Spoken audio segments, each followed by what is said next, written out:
I-9 compliance and ICE raids. In 1986, President Reagan was encouraged to support the Immigration Reform and Control Act, IRCA.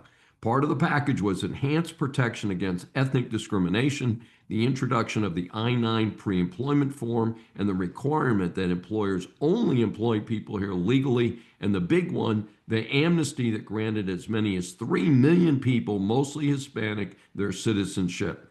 Reagan reluctantly agreed to this bill with the understanding that there would never be another amnesty like it. Of course, it was a Democrat calm job in many measures. Virtually everyone who's ever been employed in a legitimate job since IRCA passed has been required to sign an I-9 form and in most cases present a valid driver's license and their social security card. Smart employers make copies of the supporting documentation just in case of an audit. There have been some updates to the I-9 form since different ID verification documents can be used other than the two I just mentioned. From time to time, up until about the year 2000, there were routine visits by Federal Wage Hour Division folks where the I-9 forms had to be produced. Starting around the year 2000, audits seemed to have been relaxed, and in turn, compliance in some industries became much less. From time to time, there were industry raids by federal agents, but these were not frequent. The best that I can tell is that the trigger was an employer had a large number of employees where the social security numbers did not match the records that the feds had for that number. During the Biden-Harris years, such enforcement actions were rare, if ever. With the arrival of the second Trump presidency, things have changed dramatically. The highest profile cases have been raids of factories, with one of the most widely reported a meat processing plant, Glen Valley Foods in South Omaha, Nebraska.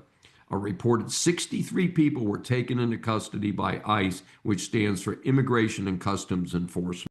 I highlight the Omaha case since the company defended its hiring practices by explaining that they supported their I-9 compliance by verifying applicants with the federal government's E-Verify program.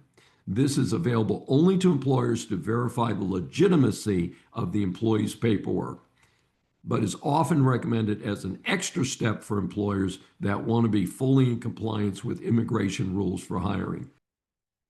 The problem is that, as a spokesperson for ICE who was defending the raid said, E-Verify has a lot of flaws. So even if an employer uses it, they still need to carefully monitor and review each person hired.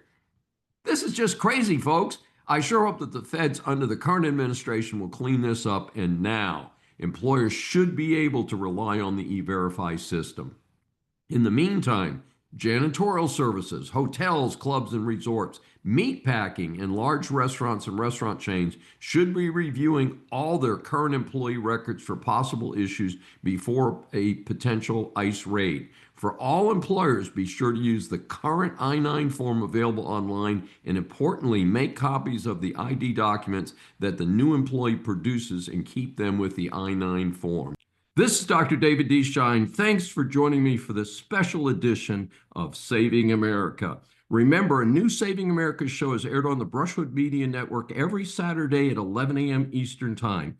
Listen on any of the 16 network stations, Apple or Google mobile app, Apple CarPlay, TuneIn, Smart Speaker, and all smart TVs. Find more information at the brushwoodmedianetwork.com. Please be sure to join us each week. We welcome and love your feedback from our growing audience.